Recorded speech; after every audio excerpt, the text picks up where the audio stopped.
When you understand how much the Father loves you, you will discover He's got you covered from head to toe. He makes it safe for you, not just to exist, but to live your dream.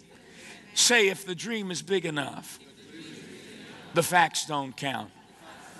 Now, I said in the first service this morning, the word facts comes from, not facts, F-A-X, but facts, F-A-C-T-S.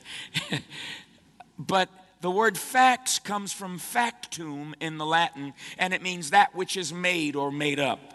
So in other words, facts are made up, but dreams are God-given. And there's a lot of facts that can get in the way of your dream. But here's what I want you to see. At 17 years old, Joseph is covered from head to toe. He loves his daddy. His daddy loves him. Daddy's been waiting for him for a long time. As a matter of fact, he's been waiting so long for the woman he has loved to give him a child that they almost get to a place where they don't believe it's going to happen.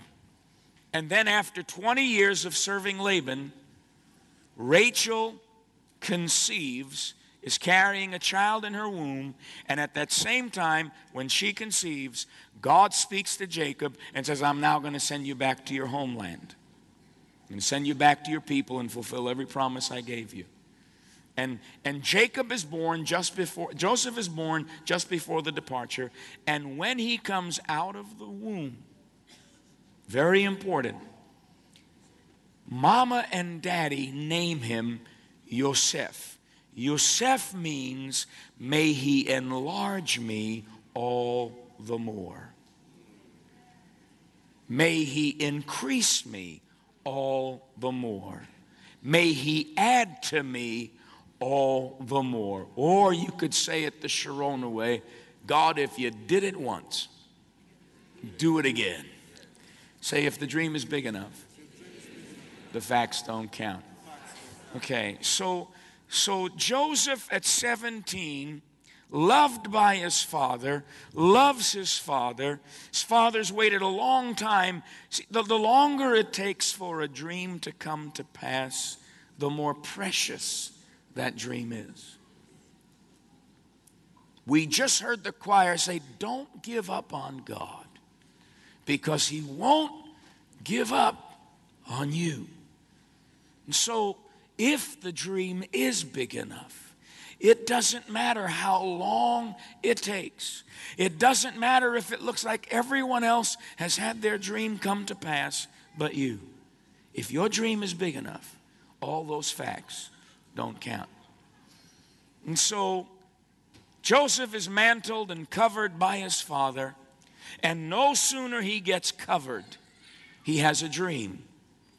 And in the dream, he sees 11 stalks of grain in the harvest field, bowing down to him as the chief stalk of grain. He doesn't fully comprehend all that means, but he knows a little bit about what it means because he's got 11 brothers. And he shares his dream with his brothers. Now, some will say he never should have told them the dream, but I need you to hear me. When God births something in you, if it wants to happen, you got to talk about it. So whether he should have said it or not is not the issue. The fact is, he received what he didn't fully comprehend, but as he began to speak it, he gave it room to come to pass. Tell somebody, if the dream is big enough, the facts don't count. And if you've got a dream, you got to talk about it. See, and whether people receive it or not is not the issue. But if you will honor the dream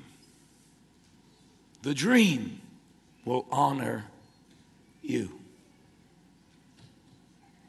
And he shares his dream with his brothers, and they think they know what it means too. And they said, you think we're going to bow down to you? And they don't know the context in which that dream will be fulfilled.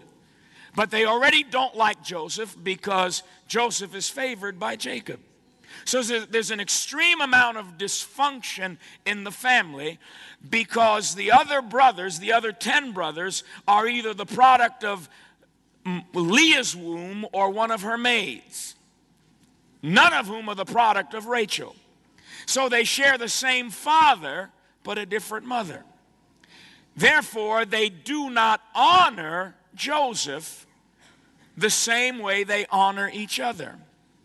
And yet, because he is rejected by his brothers, he has nowhere else to fall into the hands of but the hands of a God who gave him the dream. Because the dream didn't originate merely in the frustration Joseph had of relating to his brothers. What God was making Joseph know was that his past did not determine his present. You need to hear me. The enemy wants you to believe that your past determines your present. It's not true. Your future determines your present. You're not going through stuff right now because of where you've been. You're going through stuff because of where you're going. See, the enemy has caught a glimpse of your future. And once you catch a glimpse of your future, the enemy will oppose you with his big guns because he doesn't want you to get to where you're going. The bigger the devil you face, the bigger the future you have.